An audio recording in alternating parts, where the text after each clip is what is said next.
We've just so subjugated to the healthcare system, man, in so many different ways. Yes, doctor, yes, doctor. We got to stop. We allow physicians to condescend and talk to us and bully to us that we wouldn't put up with in a nanosecond in any other situation. In our jobs, in our families, in our social circles, we wouldn't allow it for a second. We've got to start taking our power back and not allow that to happen in that little 12 by 12 room called a doctor's office, just because somebody's standing there with a white coat on. So start taking your power back. Don't allow them to bully you. And another thing that I think that really should happen amongst physicians, and I am one, I am a physician, and I've had going arounds with my state medical board, and some are meaner than others. But I think that there are a lot of rules, regulations, and even laws in some places about bullying. I mean, my really, really good friend that lives in Maryland says that, and he lives in a town of about 70,000 people. There have already been four kids since the end of school last year that have committed suicide over bullying.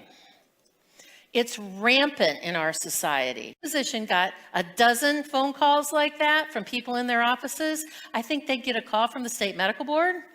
And I think it would really because physicians are scared to death of the state medical board. I mean, they really are, for all kinds of realistic and unrealistic reasons. But if they got a call and said, hey, Joe, we've had 12 reports in the last couple of months about the way that you talk to your patients. Have an honest, open communication and a conversation at an adult-to-adult level with someone you are entrusting your health to. And if you aren't getting what you want, start asking different questions and start saying, this is what I want from my healthcare. I like coming here, I like you, but I don't like it when you start talking to me like this. Can we please stop that? And elevate it to an adult-to-adult conversation. And I think you'll have better results at the end of the day. And you may have just put something on that doctor's radar screen that he or she never considered, and you don't have any idea how many other physicians that go into that office might be benefited because you called them on the carpet. Things just got worse and worse and worse, and it does end up affecting your whole body, which probably explains the reason I ended up with hypoglycemia and Addison's disease and all these other things, because if your body can't hold together, your endocrine system can't hold together, you're going to have endocrine system problems. If your neurological system can't hold together, your brain's going to fall out of your skull, and you may have to have surgery to get that shoved back up where it should be. So basically, there are all kinds of things. My daughter's sitting here and she's cracking up. Fortunately, my kids have a wonderful sense of humor, and we're not totally freaking out about the whole brain thing. It's okay. God is in control of my head, along with everything else. So I'm actually going to see a neurosurgeon a week from tomorrow, a specialized neurosurgeon, to see about what's going on in my head. And, that'll be interesting. But one really good thing was in finding out about this Ehlers-Danlos syndrome, finding out about the Chiari malformation and the other things going on, it was so good to finally have something that says, yes, all these things you went through all these years are legitimate. You didn't make them up. You weren't trying to get attention. This wasn't something that you just... I often wonder when people talk about, making up health problems, like if we were going to make up a reality for ourselves, wouldn't we make up something that was positive? Who really wants to say, ooh, I want to get some attention, so I'm going to pretend that I'm sick and miserable and I can't go to things that I'd really like to go to? So, I think for most of us, it's not in our heads, but we really worry that it is. We are not special. In fact, many of us are very insecure, wanting to feel the affirmation of people who get better, hearing the praise of those we help. It's a truth that is key to getting the help you need much easier than you have in the past. It may not seem important, but trust me, it is. You scare your doctors. Thought it was me. I went to 41 different doctors, and all the doctors said that I was eating too much, that I had to work out. So I thought that I was to blame. So I thought that why in the world I'm doing all this? Why did I eat so much? I was very confused, and I decided to go on a diet, and I decided to look for all kinds of diets and all kinds of products and all kinds of foods that would help my triglycerides and cholesterol and blood pressure. So I started researching And I did all this research and I printed these papers and I was eating really, really healthy. And then I lost a lot of weight because I got really crazy. But even though I lost a lot of weight, I looked fat because I wasn't fat because of what I was eating. I was fat because of the tumor. And as you can see, my sister's birthday, I was weighing about 53 kilos. Listen. Put Cushing's out of your mind. You do not have Cushing's. You just need to lose weight and stay off the internet. You look sad. Would you like some antidepressants? The only thing that happened was my face looked really different. I had the moon face. My weight was, obviously up. I had the buffalo hump, which I'll show you guys in another video. I'll talk about all the symptoms.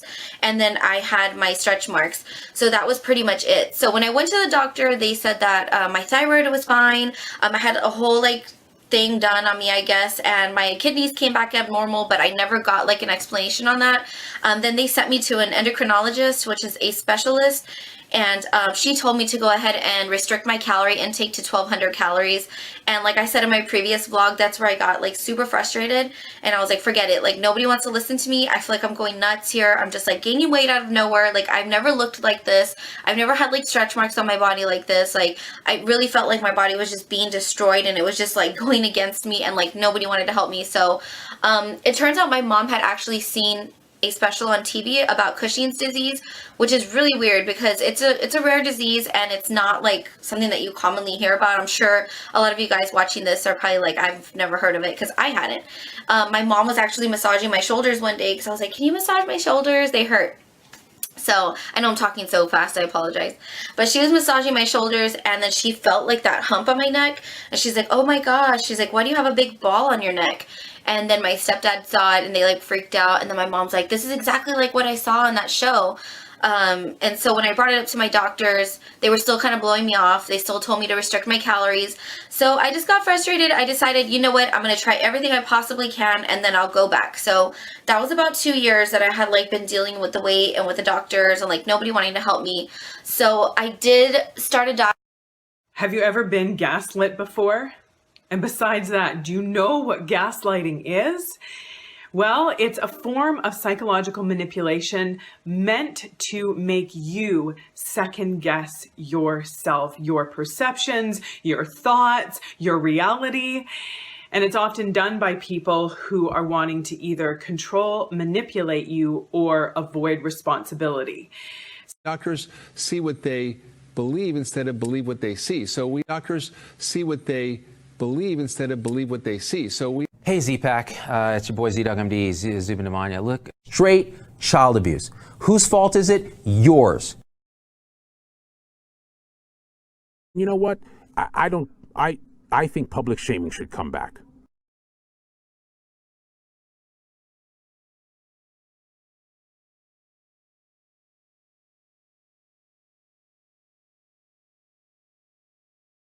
They find of things like very elevated levels of substance P, which is a neurotransmitter in the spinal fluid of people with fibromyalgia.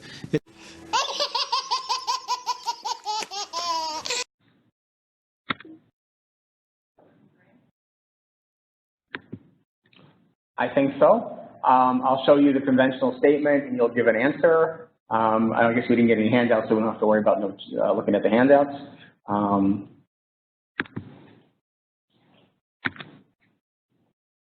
Is Cushing syndrome rare? Catherine, what do you think? Nope, okay.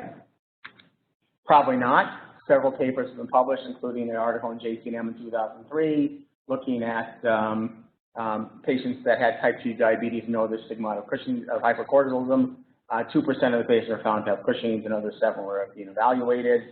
In clinical endocrinology in 2007, they found that 5% of diabetic patients failed to suppress the dexamethasone. And it's a society abstract in 2004, looking at 100 consecutive obese patients. 11% were found to have Cushing's.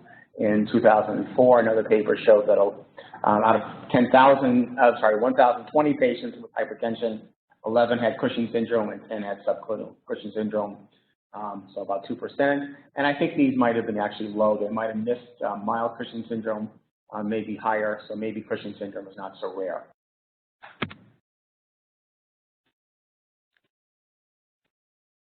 Pituitary hormones, what's the big deal? Pituitary disorders are common, but experts in treating them are not. Small changes in replacement may make a big improvement in symptoms. Many endocrinologists do not understand how to properly replace patients with hypopituitarism and do not understand or don't believe in monitoring hormone levels. We simply see the need to do more.